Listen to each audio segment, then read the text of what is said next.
I'll just put the safety. Oh, it's on. Okay. So just push this forward, the bolt handle. Yeah. Yeah, and down. And when you're ready to fire, you push this forward.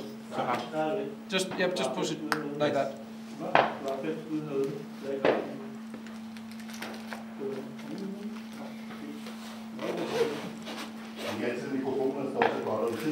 Gotowy?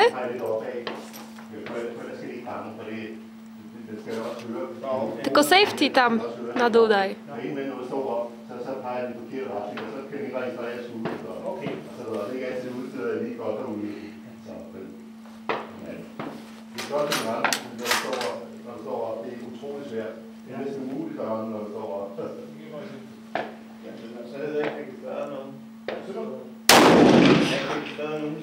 Okay, very good. That's 7. You are a bit off to the left.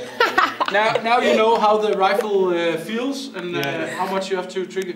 Remember, 3 lungs. Don't think of anything else than keeping the crosshair right in the middle of leg 3 and just pressure until the shot goes off. And remember the air. This one up. Yeah, like that, and then a little bit more. Yeah, back, and then you want round it, and now you're ready again to fire. Kotek, pamiętaj, żeby powietrze z płuc wypuścić. No.